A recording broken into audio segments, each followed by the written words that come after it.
മച്ചാമാരെ ഹബീബി, ഇതൊക്കെയാണ് നിന്റെ ലോക്കൽ ഫ്രണ്ട്സ്. ബ്രോ, ദുബായിൽ വെച്ചിട്ട് ഇത്ര മുടി ഉണ്ടായിരുന്നു. ദുബായിൽ വന്നിട്ടുണ്ടോ? ഇല്ല. വരത്തില്ല, എനിക്കറിയാം. നിന്നെ കാര്യം ഉണ്ട്. ദുബായി പോയിട്ടില്ല. എടാ, ഇതാ എന്റെ cousin Akash from Dubai. Dubai. ബ്രോന്റെ ഡാഡി എന്ത് ചെയ്യുന്നു? He's a wonderful man. Wow shit. ബ്രോന്റെ ഡാഡി? എനിക്ക് ഡാഡി ഇല്ല. സാഡ്. എന്റെ അച്ഛൻ റബ്ബറോട്ടാണെന്ന് ഇവനെ അങ്ങനെ പറഞ്ഞ് മനസ്സിലാക്കും. ഇവന്റെ അച്ഛൻ ലുലുമാളെന്ന് ഓഫറിന് വാങ്ങിച്ചത്. എന്താ ബ്രോ? അല്ല, ദുബായിൽ ലുലുമാൾ ഉണ്ടോന്ന് ചോദിച്ചേ. സി ബ്രോ, ലുലു എന്ന പേര് യൂസുഫക്കാക്ക് പറഞ്ഞു കൊടുത്ത എന്റെ വാപ്പയാണ് അല്ലേ സച്ചു? അതെ അതെ, അതിനു മുമ്പ് അവർ അമ്പർ സുനി ഹൈപ്പർ മാളെന്ന് ഇടാൻ വെച്ചത്.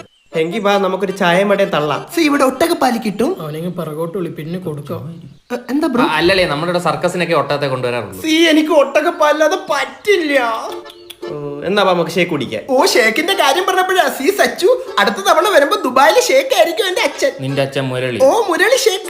മുന്തിരി ഷേക്ക് എന്നൊക്കെ കേട്ടിട്ടുണ്ട്. സച്ചു, എത്രയും നക്ഷത്രങ്ങളാണ് മോളിൽ നിൽക്കുന്നത്. അതിലെത്ര ചെറുതാണ് ഭൂമി, അതിലെത്ര ചെറുതാണ് ഇന്ത്യ, അതിലെത്ര ചെറുതാണ് കേരളം, അതിലെത്ര ചെറുതാണ് തിരുവനന്തപുരത്ത് വർക്കല എന്ന് പറഞ്ഞ സ്ഥലം, അതിലെത്ര ചെറുതാണ് നമ്മള്. നീ ഇനി പറ, യാത്ര വരുമോ ഇല്ലേ? ഞാൻ ഇല്ലടാ. അയ്യോ, ഇതെന്തിനാടാ ഇത്? വല്ല ചോറ് വല്ല മീൻ കറിയിൽ കുഴച്ച് ആയി വെച്ചു കൊടുത്താണ് ഇപ്പൊ ചവച്ച് തീർക്കോ അവൻ. ആരും ഇല്ലല്ലേ നമുക്ക് ഊക്കാൻ. ഒന്ന് കേറ് വാ, പറഞ്ഞ് വെളുപ്പിക്കുന്ന കാറിന്റെ അകത്തിട്ട് ഞാൻ വരാം.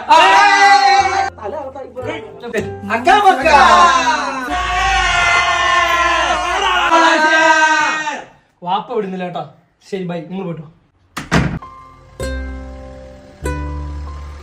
പിന്നെ നീ വാടാ ഇങ്ങോട്ട്. വിട്ടുകളയട്ടാ, പോയി അടിക്കോ നീ അവനെ. ഡാടാ, വിട്ടൊന്നും കളയല്ലേ. അവൻ എന്തൊക്കെ സീനൊക്കെ ഉള്ളേ. എന്ത് സീൻ? നീ ഒറ്റയ്ക്ക് ഇരിക്കുന്നുണ്ടോ? കാണണോ? ഭയങ്കര സീനാണ്. ചെറിയ അടിയിലൊന്നും ഒതുങ്ങൂലത്. അല വിനായകനെ വിട്. ഇങ്ങോട്ട് വാ നീ. വാടാ. ആശ്രയ, എന്താണ് പ്രശ്നം? എന്താണ് ആശ്രയ? ഇവ ഫോൺ വിളിച്ചിട്ട് എടുത്തില്ല. ഞാൻ ഇന്നലെ എത്ര തവണ വിളിച്ചെന്നറിയാം, ഫോൺ വിളിച്ചിട്ട് എടുത്തില്ല. ഫോൺ വിളിച്ചാൽ എടുക്കാത്തത് ചെറിയ തെറ്റല്ല ഹാഷിർ, വലിയ തെറ്റാണ്. ഇതിപ്പോ അവന്റെ കിട്ടുമെന്ന് വിചാരിച്ചിട്ടല്ലേ ഞാൻ നിന്റെ അടുത്ത് നിന്നേ. നീ എന്ന് ജീവിക്കുന്ന പോലെ ജീവിതമല്ല എന്റേത്. അത് നീ പിണ്ണാക്കാതെ നിന്നാ ചോറിനകരം. കാരണം പറയണ. ഇയാൾ അവനെ അടിക്കുന്നതൊന്നുമില്ലല്ലേ. ബ്രാലി പിടയ്ക്കുന്നതിന് ഞാൻ വിടട്ടാ, കൈ അടയ്ക്കുന്നു. 50 രൂപ ഗൂഗിൾ പേ അയച്ചാരടാ. എടാ, കാരണമുണ്ട്. പറഞ്ഞു കൊറ അങ്ങോട്ട്. അതെ, ഞാനൊരു മനുഷ്യനല്ലേടാ. പെട്ടെന്നൊരു കാരണം ഉണ്ടാക്കി പറയാൻ പറഞ്ഞാൽ നിന്നെ കൊണ്ട് പറ്റുമോ? നാളത്തേക്ക് ഈ മീറ്റിംഗ് അങ്ങ് നീക്കി വെച്ചാലോ? നിന്നെ ഭൂമിന്ന് ഞാൻ നീക്കൂടാ. ഓഹോ, പിന്നെ നീ ഒരുപാട് ആയല്ലോടാ ആശ്രയ. കഴിഞ്ഞ ആഴ്ച വാങ്ങിക്കൊണ്ടോ 2000 രൂപ എന്ത് ചെയ്യടാ? മറന്നില്ലടാ കള്ള. നീ വന്ന് എനിക്ക് എന്റെ അടുത്ത് കാര്യം പറയണ്ട. വാ. എടാ, എന്നെ കൊണ്ടോ ഇടിക്കാനാ. നീ ഒന്ന് കൂടെ വരുമോ? 2000 രൂപ തരാനുണ്ടോ? ആ, ഇല്ല, ഞാൻ ഇടി കൊണ്ടോളാം. ഫോൺ വിളിച്ചിട്ട് എടുക്കാത്ത എന്തുമാത്രം വിഷമം ഉണ്ടാക്കുന്ന കാര്യം അറിയോ? നീ നിന്റെ ലൈൻ വിളിക്കുമ്പോ നീ ഫോൺ എടുക്കുന്നല്ലോ. അളി, ഇനിയെങ്കിലും അങ്ങനെ ചെയ്യില്ലേ അളിയാ? ഇനി ആര് വിളിച്ചാലും ഞാൻ എടുക്കും. എന്റെ മുന്നിൽ വെച്ച് 3ാമത്തെ തവണയാണ് കനകരാജുവിനെ വിളിക്കുന്നത്. എന്നിട്ട് പോലും അവൻ തിരിഞ്ഞു നോക്കുന്നില്ല. ഇതിൽ നിന്ന് എനിക്കൊരു കാര്യം മനസ്സിലായി. ഇനി അവൻ ജന്മത്ത് അവന്റെ ഈ സ്വഭാവം മാറ്റാൻ പോകില്ല. ഇനി എനിക്ക് ചെയ്യാൻ പറ്റുന്നത് ഇവന്റെ സ്വഭാവമായിട്ട് പൊരുത്തപ്പെട്ടു പോവുക. മിസ്റ്റർ അപ്പിക്കണ്ണൻ.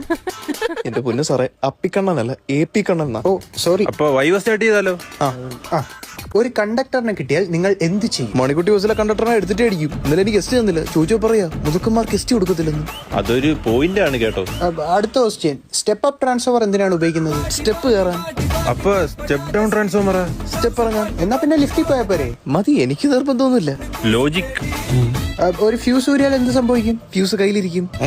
അല്ല, വീടിന് എന്ത് പറ്റും? നമ്മൾ ഫ്യൂസ് അല്ലേ വരുന്നുള്ളൂ, വീണ്ടൊന്നും ചെയ്യുന്നില്ല. എടാ, വീടിനകത്ത് എന്ത് പറ്റൂടാ? ഞാൻ ഈ വല്ലോരുടെ വീട്ടിൽ കയറി നോക്കാറില്ല സാറേ. What A gentleman. Mister Kannan, നമ്മളൊരു ബാറ്ററി എങ്ങനെ ഉണ്ടാക്കും? എന്തിനാ സാറേ ഉണ്ടാക്കിയ സമയങ്ങളായിരുന്നു? 100 രൂപയ്ക്ക് 10 മേടിച്ചാ പോരെ? ഓ, വെരി എഫിഷ്യന്റ്. ഒരു ഡാമിൽ എങ്ങനെയാ വൈദ്യുതി ഉണ്ടാവുന്നത്? ഞാൻ കയറി നോക്കിയിട്ടില്ല സാറേ. ഓ, വിനയൻ. അല്ല, അപ്പിക്കണ്ണൻ. AP കണ്ണൻ. AP കണ്ണൻ.